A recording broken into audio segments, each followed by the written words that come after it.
Ассалаумағалейкум спортсүйер қауым, қалайсыздар? Бірге Азамат және бүгін біз Олимпиада жайлы айтуымызды жалғастырамыз. Парижде өткен 4 жылдықтың басты ойындары бір апта бұрын ресми аяқталып, өз мәресіне жеткен еді. Бірақ құрамамыздың соншама нашар өнер көрсеткені әлі күнге дейін жібермей, эмоционалды бұл нәтижеге қарау өте қиын. Сол үшін Олимпиаданы қорытындылай келе, тағы да бір видео шығару керек деген ойға келдік. Қазақстан бір алтынға 3 күміс пен 3 қоланы қосып, Париж 2024 ойындарын 43-ші орында аяқтады. Сөзсіз, өткен жолғы Токио Олимпиадасымен салыстырғанда құрамамыз жақсырақ өнер көрсетті. Себебі сол кезде алтын медаль тіпті болмаған еді. Алайда, жалпай қарағанда бұл Олимпиада ең нашар ойындардың бірі болды. Әсіресе бұл біздің бокс құрамамызға қатысты. Париждің алдында біз 7 боксшымыздан жақсы нәтиже күткен едік. Бірақ өкінішке орай чемпион атануға басты үміткерлер бірінен соң бірі жеңіліп, Қазақстан қорына тек қана бір күмісті қосқан еді. Бұдан қазақ боксы өлді ме деген сұрақтар туады. Бұл қалай болды және де неге байланысты деген сұрақтарға өткен видеомызда айтып кеткен едік. Егер де көрмесеңіздер, төмендегі сілтеме арқылы өтіп, алдымен сол видеоны қарап кетсеңіздер болады. Бүгінгі видеомызда біз қалай қазақ боксын құтқарып, қайтадан ұлы нәтижеге жеткізіп, бокс державасы немесе де бокс көшбасшыларына айналдыруға болады деген сұрақтарға жауап беретін боламыз. Сондықтан ұзаққа созбай кеттік.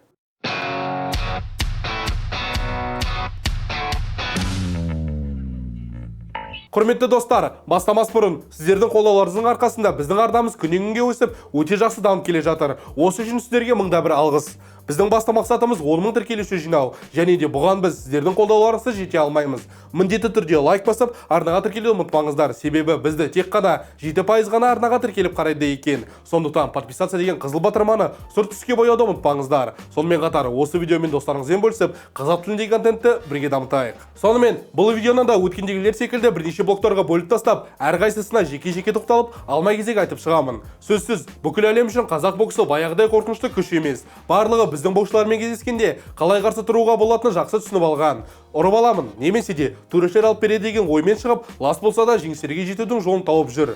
Не дейміз, егер де құрамамыз әлі күнге дейін Совет одағынан келе жатқан тәсілдерді қолданып келе жатса, неге нәтиже болмады деген сұраққа жауап дәл осы жерде жатыр деп ойлаймын. Бұдан басқа құрамамызға ауызбіршілік жетіспейді. Кей кезде бас бапкердің айтқан сөздері мен жеке бапкерлердің сөздері бір-біріне қарама-қайшы келіп, спортшыларымыздың жеңісіне алып келді. Тіпті сыбыстарға сенсек, боксшыларымыздың бірі осы бойынша мұңын айтып, қатты қайғырып жылаған. Және де рингтің сыртында болып жатқан бұлықтар мен үлкен мәселелер. Боксшыларымыз үшін тұрып беріп, авторитетімен сындыратын адам жоқ. Міне, осылардың кесірінен біздің боксымыз өліп, кезіндегі жанып жарқырап тұрған кезінен дымда қалмады. Тіпті бұдан басқа біздің өзімізде боксымызды өлтіріп, Америкада өтетін 2028 Олимпиадаға бармауымыз мүмкін. Себебі Қазақстан IBA-мен бірігіп, 2025 жылы өтетін бокстан әлем чемпионатын Астана қаласына өткізуді көздеп отыр. Базар жоқ. Бір жыл бұрын Қазақстанда әлем чемпионаты өтеді деген ақпарат керемет болар еді. Алайда дәл қазір бұл өте нашар шешімдердің бірі. Неге екенін қазір айтып беремін. Біріншіден, 3 ай бұрын ұлттық олимпиада комитеті, яғни МОК, IBA-дің қол астына өткен жарыстарға қатысқан елдерді мәңгіге олимпиададан шеттетеді деген ақпарат шықты. МОК-тың бұл шешімі IBA-дің ресейлік президенті Омар Кремлевтің айтқан сөздеріне байланысты. Және де 2 олимпиада бойы IBA шеттетіліп, өткізілген чемпионаттардың нәтижесі жоққа шығарылды. Екіншіден, олимпиада алдында МОК IBA-ді олимпиадалық отбасынан шығарып тастады. Бұған себеп ресейлік спортшылар мен басшылардың қатысуы, және де Ресей елінің басшылығының аттан сөйлейтін Газпром компаниясының генералды спонсор ретінде жұмыс жасауы. Үшіншіден, 37 ел, соның ішінде Америка мен Ұлыбритания жаңадан құрылған World Boxing ұжымына қосылуы. Қазақстанның ұлттық олимпиада комитетінің президенті Геннадий Головкин IBA-ден шығып, дәл осы World Boxing ұжымына қосылуымыз керек деген еді. Алайда, бұл туралы шешімді Головкин емес, Қазақстан бокс федерациясы қабылдайды. Сондықтан, қаржы жағынан қай ұжым тиімді, соны таңдап, еліміздің мүддесі үшін емес, өздерінің қалтасының толуы жайлы ойлап, қазақ боксын мәңгіге өлтіріп тастауы мүмкін. Және де, төртіншіден, 2028 жылғы олимпиадада бокс бола ма, болмай ма, әлі де түсініксіз. Алайда бұл үшін 2025 жылдың соңына дейін МОК бүкіл әлемдік бокс федерациясынан барлық елдердің дәл осы World Boxing ұжымына көшуін талап етіп отыр. Қысқасы, біз қаншалықты IBA-мен көп болсақ, соншалықты біздің боксымызға қастандық жасалып, әр кезде спортшыларымызға қарсы шығып, қазақ боксының өлуіне алып келуі мүмкін. Сонымен достар, біз ненің кесірінен қазақ боксының құлдырап кетіп, өліп қалуына жақын екенін түсіндік. Сіздердің пікірлеріңізді оқып, тек қана мәселелердің себебін айта бермей, қалай соны шешіп, қазақ боксын көтеру керек деген ойға келдім. Сондықтан дәл қазір сіздердің сұрауларыңыз бойынша, тек қана факт бойынша сөйлеп, ненің арқасында қазақ боксын құтқаруға болады деген сұрақтарға жауап беретін боламын.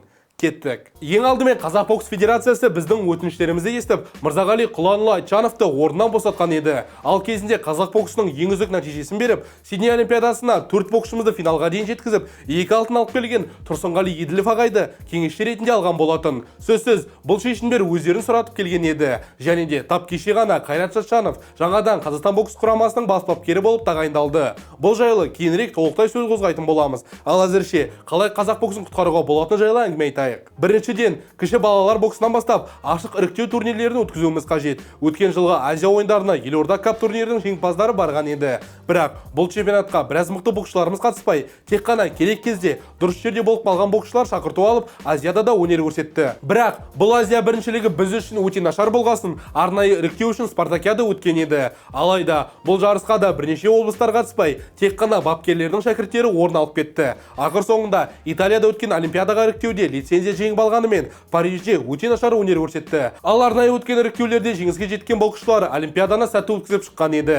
Бұлар қоланы иеленген Назым Қызайбай және де төрешілердің қастандықтарының кесірінен тек қана 5-ші орынға ие болған Мұхаммед Сабыр Базарбайұлы. Қазақстандық бокста нақты ашық түрде өтетін іріктеу жарыстары болуы керек. Және де бұл іріктеулер туралы барлық жаққа айтылып, еліміздің түкпір-түкпірінен нағыз мықтылар келуі тиіс. Сонымен қатар, бокста арнайы рейтингті жүйені қосуымыз керек деп ойлаймын. Мысалы, UFC-дегідей ең мықты боксшы, міндетті үміткерлер және де болашақта нәтиже бере алатын боксшылар. Осы арқылы керек кезде өзара жекпе-жектер өткізіп, маңызды турнирге тек қана мықтыны жіберіп, үздік нәтижені көруімізге болады. Екіншіден, бас бапкер ұлттық құрамада өзінің жеке шәкіртін ұстамауы керек. Былтыр өткен Азия ойындарында Мырзағали Айтжанов 2 шәкіртін жіберген болатын, және де екеуі де қандай да бір нәтиже бере алмады. Өзінің жеке шәкірті болғасын, ол бүкіл құраммен жұмыс жасаудың орнында әр кезде өзінің баласынан көңіл аударып, соларды дайындау жайлы ойлап бастайды. Ал ұлттық құраманың бас бапкері үшін бұл ең басты қателіктердің бірі. Сен арнайы бір адамға жауап бермейсің. Сенің қолыңда бүкіл құрама, және де сен бір ғана боксшымен емес, толық құраммен бірге нәтиже беруің керек. Сондықтан басты қателік дәл осы Мырзағали Айтжановтан кетті. Үшіншіден, олимпиаданың алдында өткен дайындықтарға толықтай анализ жасап, басты қателіктерді табу. Токиода өткен ойындарда Қазақстан мен Өзбекстан құрамалары аса сәтті өнер көрсеткен жоқ. Біздің боксшылар 2 қоланы алса, өзбекстандықтар тек қана 1 алтынмен шектелді. Ал 3 жыл өткен соң өзбек бауырларымыз 5 алтынды жеңіп алғанда, біз тек қана бір күміске дұға етіп отырмыз. Қазақстанның 2 еңбегі сіңірген бапкерлері Тұрсынғали Еділов пен Жұмабек Өмірзақовтың айтуы бойынша, біздің боксшыларымызға функционалдық пен жекпе-жекке деген, жеңіске деген аштықтың болмауы. Париж олимпиадасында біздің боксшыларымыз 3-ші раундта өшіп қалып, жеңіске деген талпыныштықтың болмауын көрген едік. Сондықтан арнайы зерттеу өткізіп, қай жерде қандай қате кеткенін тауып, болашақта бұндай заттармен кездеспеу үшін дұрыстап жұмыс жасау керек. Төртіншіден, инфраструктура. Елімізде қанша бокс мектептері бар, қанша жүйші жұмыс жасайды, нешеуінде балаларға жағдай жасалған, көбісінде не жуынатын бөлме жоқ, не тіпті кіші дәретке баратын жер жоқ. Сонымен қатар, балақайлармен жұмыс жасайтын бапкерлердің қаншалықты тәжірибесі мен квалификациясы бар. Өткен жылы аралас жекпе-жектен жарыс үстінде бір бала қайтыс болған еді. Ал бокс болса, ММА-ден де өте ауыр жарақат әкелуі мүмкін спорт түрі. Сондықтан балалар үшін қаншалықты жағдай жасалған, осыны міндетті түрде зерттеп шығу керек. Бұдан басқа, дәл сол бокс мектептері мен дюшшалар мемлекеттен қанша ақша алады, берген нәтижелері соған сай ма, әр жаста қанша чемпиондар мен жүлдегерлерді шығарды. Дәл осы заттарға міндетті түрде анализ жасап, қателіктерді табуымыз керек. Себебі қазір жасалған жұмыстың жемісін дәл осы Лос-Анджелестегі олимпиадада көретін боламыз. Балалар боксы демекші осы жерде 5-ші тармақ шығады. Кадеттер, юниорлар және де жасөспірімдер арасында өтетін жарыстардың санын міндетті түрде көтеруіміз керек. Бұл жайлы біраз бапкерлер айтып, бүкіл 12 ай бойы тек бір ғана жарысқа дайындаламыз деген еді. Сондықтан федерация міндетті түрде жарыстардың санын көтеріп, нағыз мықты ұрпақты шығаруға жағдай жасауы керек. Алтыншыдан, бапкерлердің сапасын көтеру. Жалпы Қазақстанда қанша квалификацияға ие бапкерлер бар, олардың нешеуі арнайы білім алды? Үлкен сұрақ. Қазақстан бокс федерациясы әр облыста, әр ауылда арнайы курстар жасап, семинарлар өткізіп, бүкіл қазақстандық бапкерлердің сапасын әлдеқайда жоғарыға көтеруі керек. Жетіншіден, бокс федерациясының әлемдік деңгейдегі жұмысы. Ұзақ уақыт бойы Бекет Махмұтов АИБАның вице-президенті болған еді. Үлкен чемпионаттарда әр төрешіге тоқталып, кім екені және де қайдан екені туралы ақпарат жинап, кәсіпқой төреші бола ала ма деген сұрақтар қойып, әрдайым керемет жұмыс жасап жүрген. Ол кеткесін, оның орнына кім келді? Федерацияда төрешілермен жұмыс жасайтын адам бар ма? Көріп тұрғанымыздай жоқ. Өткен жылғы Асланбек Шынбергенов пен Окудзава арасында болған болған кездесудегі қастандық жайлы жұмыстар жасалды ма? Қандай шешім қабылданды? Сол жұмыстар дәл осы Париж Олимпиадасының алдына тексерілді ме? Көріп тұрғанымыздай жоқ. Төрешілер біздің жеңісті қалай ұрлады? Дәл солай ұрлауды жалғастырып, боксшыларымызға қастандық жасауды тоқтатпады.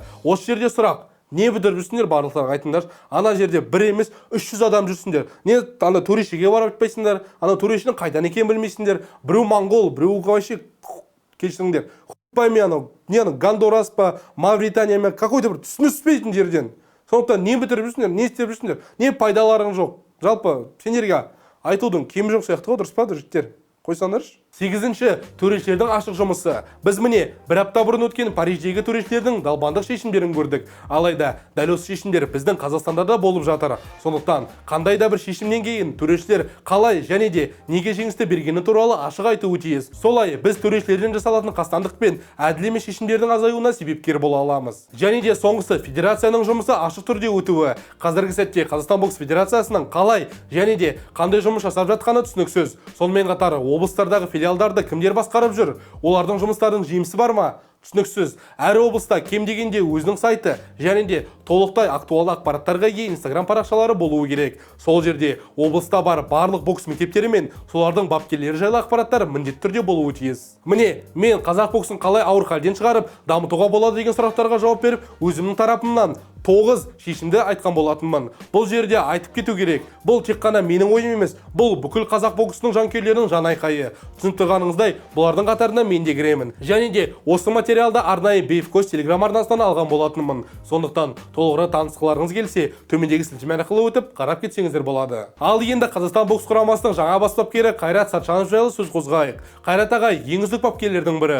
Ол туралы айтқанда, бірден жастар арасындағы нәтижелері мен Махмұт Сабархан және де Санжар Ташкенбайдың жемістері еске түседі. Бұған дейін Қайрат ағай құраманың бас бапкері болып, Токио Олимпиадасынан кейін тағайындалған еді. Сол кезде аз уақыт ішінде құраманы өз қалпына келтіріп, Белградта өткен әлем чемпионатына көздерінде оты бар жаңа боксшыларды алып барды. Сол әлем біріншілігінде екі алтынға тағы 3 жүлдені қосып, керемет өнер көрсеткен болатын. Ең қызығы, дәл сол кезде Сәкен Бибосынов өзінің басты қарсыласы Хасанбой Досмановты жеңген еді. Ал Серік Теміржановтың керемет перформансы әлі күнге дейін көз алдынан кетпейді. Өкінішке орай 2023 жылы бапкер құрамадан кетіп, орнына мәңгі Мырзағали Құланұлы келген еді. Ресми нұсқа бойынша Қайрат ағайдың денсаулығына байланысты. Ал бейресми ақпараттарға сүйенсек, бұл шешімге сол кездегі басқа да бапкерлер әсер еткен. Дегенмен, бұл ақпараттың қаншалықты шын екені әлі күнге дейін дәлелденбеген еді. Дәл қазір біздің боксымызға қайта жаңғырып, әлемдік шыңды бағындыруға керемет мүмкіндік беріліп тұр. Бірақ Қайрат Сатжанов бүкіл бапкерлік құраммен қоштасып, жаңа есімдерге толы талантты бапкерлерге назар аударған жөн. Ең жақсысы,